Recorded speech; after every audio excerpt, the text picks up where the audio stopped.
In this lesson, we will have a look at the classification of settlements, settlement patterns, and briefly discuss the shape that settlements can possibly take on. The diagram shows the classification or hierarchy of settlements. The word hierarchy is basically a ranking of the settlements. In any ranking, there are certain criteria that is looked at in order to rank the settlements in order. In the case of the classification and hierarchy of these settlements, we look at the size of the settlement in terms of its area, but also the size of the population, in addition to the functions that the settlement serves, with specific emphasis on the number of goods and services that settlement offers, but also the variety of goods and services a settlement offers, in addition to the degree of specialization with regard to the functions for each of the settlements. These settlements are classified as follows: an isolated farmstead, a hamlet, and then a village. Farmsteads, hamlets, and villages are examples of rural settlements. Town, a city, a metropolis, conurbation, megalopolis, and a world city. Towns, cities, metropoli, conurbations, megalopoli, and world cities are examples of urban settlements. In terms of the physical area or size of the settlement, your isolated farmstead has the smallest settlement, your hamlet is slightly bigger, your village is bigger than a hamlet, and as we progress up the hierarchy, the world city as the largest area. In terms of population, your isolated farmstead has the smallest number of people, and as you progress up the hierarchy, the number of people starts to increase.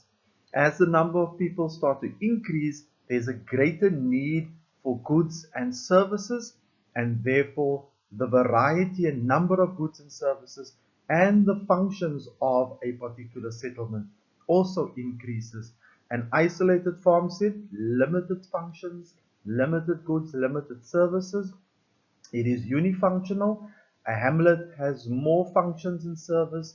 A village has more than a hamlet, and so forth. And as we continue up the hierarchy, the number of functions and the variety of goods and services and the specialization starts to increase. If we have a look at the hierarchy once again, you're going to notice that at the bottom with the isolated farmstead, we find that there are lots of this type of settlement. However, as we progress up the hierarchy, the number of each type of settlement decreases. So there are lots of isolated farmsteads, there are fewer hamlets than farmsteads, there are fewer villages than hamlets, there are fewer towns than villages, for example. So, in summary, in terms of the area of the settlement, in terms of the population size of the settlement, in terms of the number of functions and goods and services offered, we have smallest settlement, isolated farmstead, with the smallest population and the least amount of functions. As we progress up the hierarchy, a town, for example, is bigger in size than a village or hamlet and a farmstead. It has a larger population than a village or farm and a farmstead, and it has more functions and goods and services than a village, a hamlet, and a farmstead. However, a town is smaller in size than a city, it has a smaller population than a city, and it has fewer functions in that it offers fewer goods and services than a city would. Isolated farmstead, there are many of them. There are fewer hamlets than farmsteads, and as we progress, the number of each type of settlement becomes less. In other words, If we look at the city as an example, there are more towns, villages, hamlets, and farmsteads than there are cities. However, there are fewer metropoli, conurbations, megalopoli, and world cities than there are cities. Just of special interest, the largest type of any settlement in South Africa is the conurbation. The conurbation stands for a continuous urban area that just results when your cities and your metropoli expand outwards and they start overlapping. And in South Africa, the largest conurbation is the PWV Gauteng area. Settlement patterns are based on the arrangement of the buildings in relation to each other. Your settlement can be said to have an isolated pattern, a dispersed settlement pattern, or a clustered or nucleated settlement pattern. With an isolated settlement pattern, there's often a single dwelling or a single homestead. Your dispersed settlement pattern is characterized by buildings or dwellings that are spread relatively far apart. And then a settlement is said to be clustered, or you can use the word nucleated when the buildings or the dwellings are grouped close together. In terms of settlement patterns for either rural or urban settlements, your rural settlement can take on any of the three. In other words, a rural settlement can be isolated, it can be dispersed, it can have a clustered or nucleated settlement pattern. However, your urban settlements can only be clustered or nucleated. So a settlement can take on an isolated settlement pattern, a dispersed settlement pattern, and you can use either of these words in describing a settlement pattern as being clustered or nucleated. Each of the settlement patterns have their distinct advantages and disadvantages. Some aspects to focus on would be social contact and protection in terms of being safe or being vulnerable, sharing, decision making, and mechanization.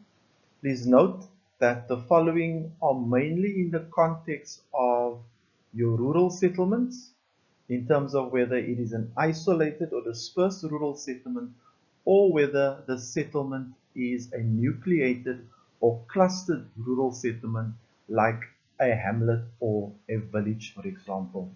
In terms of being isolated or dispersed, in other words, where buildings and dwellings and homes are far apart, or you have a single homestead in the middle of nowhere, the disadvantage would be that there is limited social contact, there's very little protection in terms of safety, and that makes the occupants of the settlement vulnerable to attacks.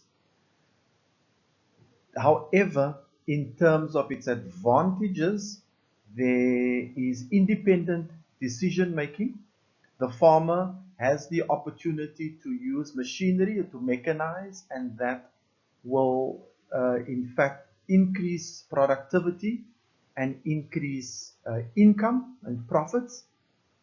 However, an advantage would be that there is limited opportunity for the farmer to share ideas and tools and equipment, as other farmers are a distance away. In terms of the nucleated or clustered settlement pattern, its advantages is that there is opportunity for social contact, there is protection and safety in terms of numbers. People living inside of these settlements have the opportunity to share ideas, share tools, share equipment, and basically be of assistance to one another.